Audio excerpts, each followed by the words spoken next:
Bonjour les amis, restez jusqu'à la fin de l'histoire et vous trouverez un cadeau à télécharger.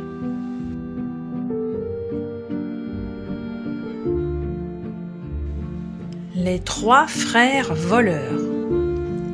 L'intelligence des voleurs surpasse parfois celle de l'homme de bien, dit un proverbe chinois. Ce conte populaire de notre folklore l'illustre de façon amusante. Les rapines et la complicité des 3 malicieux brigands les rendent ici plutôt sympathiques. Gaspard Cornu était un riche fermier connu pour son sale caractère. Il était avare et méchant. Il grondait sa famille et battait ses bêtes. Un jour, il part à la foire du village pour y vendre sa chèvre contre une belle somme d'argent. Il a passé une clochette au cou de la biquette et a attaché celle-ci par une corde à son âne. « Plus vite, ou vous aurez du bâton !» hurle-t-il à califourchon sur son âne. Mais voilà que 3 frères, qui sont de rusés voleurs, passent par là. « Voyez-vous qui arrive ?» dit Jacquot à ses frères. « C'est ce gredin de Cornu. Je vous parie que j'arriverai à lui voler sa chèvre. »« Mais oui, c'est lui. Eh bien moi, je lui prendrai son âne, » déclare Pierrot. « Et moi, je ferai encore mieux que vous, » surenchérit Martin, le Benjamin. « Je lui piquerai ses habits. » Sitôt dit, sitôt fait. Jacquot s'approche sans bruit de l'étrange attelage. Il enlève la clochette du cou de la chèvre et la fixe doucement à la queue de l'âne. Puis, aussi souple et rapide qu'un chat, il détache la biquette et file avec. Il retrouve ses frères derrière un buisson. « Bravo !» s'écrie Pierrot, son cadet. « À mon tour !» Il s'élance à travers champs, double le fermier, puis regagne le chemin, comme s'il venait à sa rencontre. « Bonjour, l'ami !» s'écrie-t-il. « C'est amusant ce que vous avez mis à la queue de votre âne. » Surpris, le fermier se retourne. Il voit que sa chèvre a disparu et hurle. « Mais où est passée ma chèvre ?» « C'était une biquette noire ?» demande Pierrot, l'air de rien. « Oui, » ronchonne le fermier. « Oh, je viens d'en croiser une dans le bois, » dit le voleur. « Ce doit être la vôtre. Courez-y vite, vous la rattraperez. »« Ah, zut !» râle Gaspard.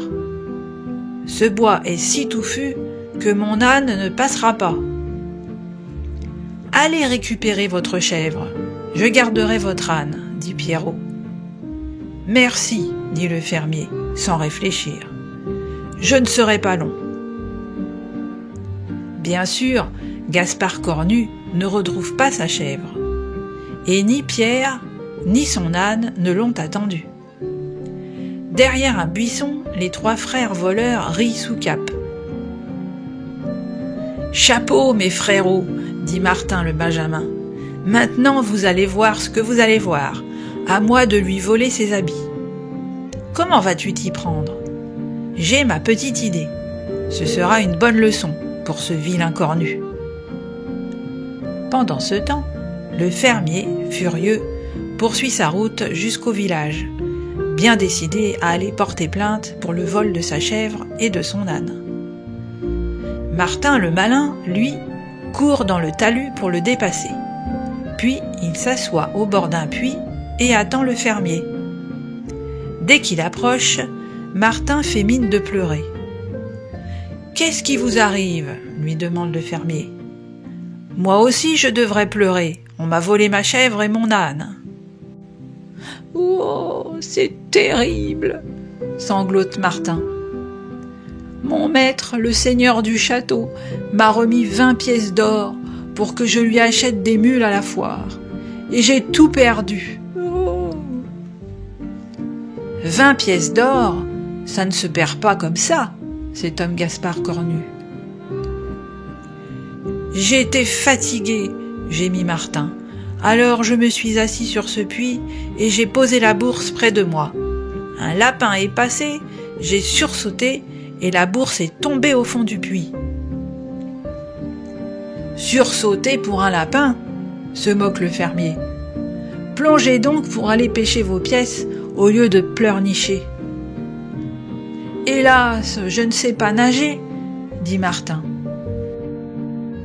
Je donnerai bien 5 pièces d'or à celui qui ira chercher la bourse à ma place, et mon maître n'en saurait rien. Ah, mais je sais nager, moi, s'exclame Cornu, ravi de récupérer 5 pièces d'or. Vite, vite, il se déshabille et plouf, il saute dans le puits. Il plonge une première fois et croit voir les pièces d'or. Il plonge une deuxième fois mais ne trouve rien. Il plonge une troisième fois et manque de se noyer. Alors il remonte.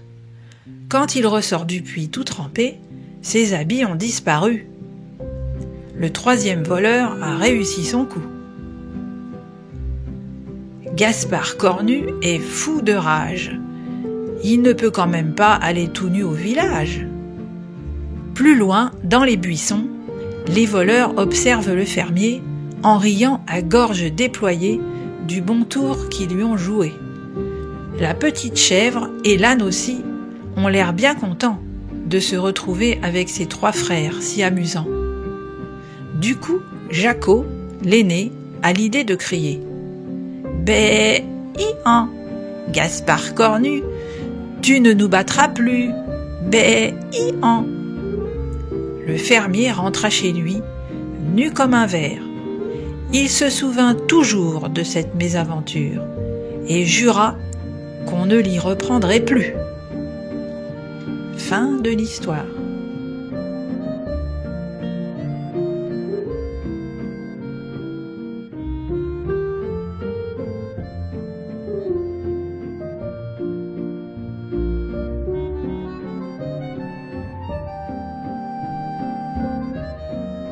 Et pour ne louper aucune histoire, vous pouvez vous abonner à la chaîne, activer la cloche pour être informé des nouveautés et mettre un pouce en l'air. À très bientôt les amis!